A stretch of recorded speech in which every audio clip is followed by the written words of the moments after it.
The chairman cannot even call for a file concerning the particular department of which he is the chairman, whether it is the water or sewage board or the transport authority or the medical committee or the health committee or the educational committee.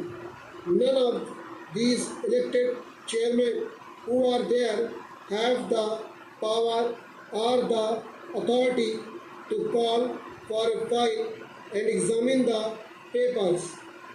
A conversation was going on among the members concerning this problem as to how to handle the affairs of their departments. If they could not look at a file or examine it, one suggestion made was that the mayor might call for the file and the chairman might go to his office and look at the file and then the mayor might return the file.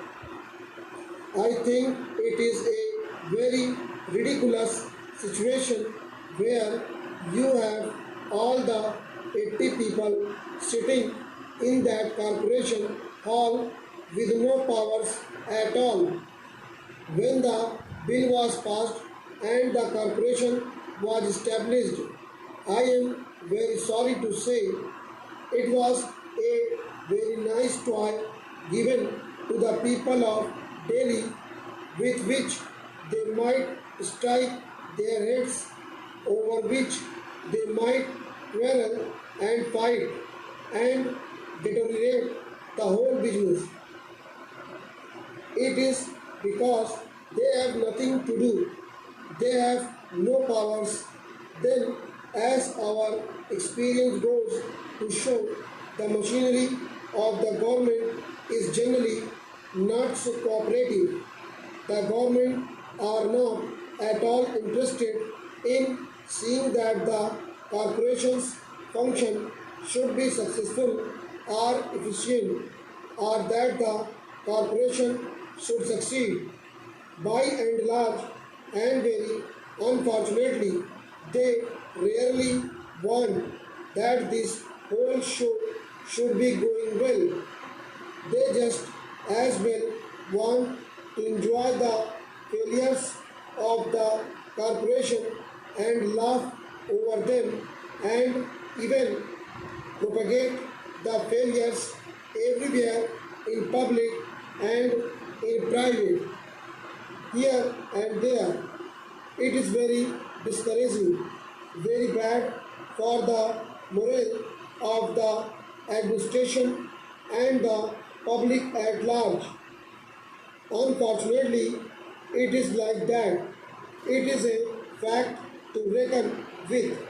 It is a situation to be faced. Resolutions have been passed by the corporation for so many years, for 3 years, 4 years, and so on. But I think half of the resolutions have not been implemented. Provision has been made in the budgets for various things, but the money has not been used. The machinery of the corporation is not bothered about it, or is not serious enough, or concerned about implementing the resolutions passed by the government. The resolutions passed by the corporation have certainly to be taken very seriously and implemented faithfully. There is no faithful implementation. The elected members can do nothing about this matter. Stop.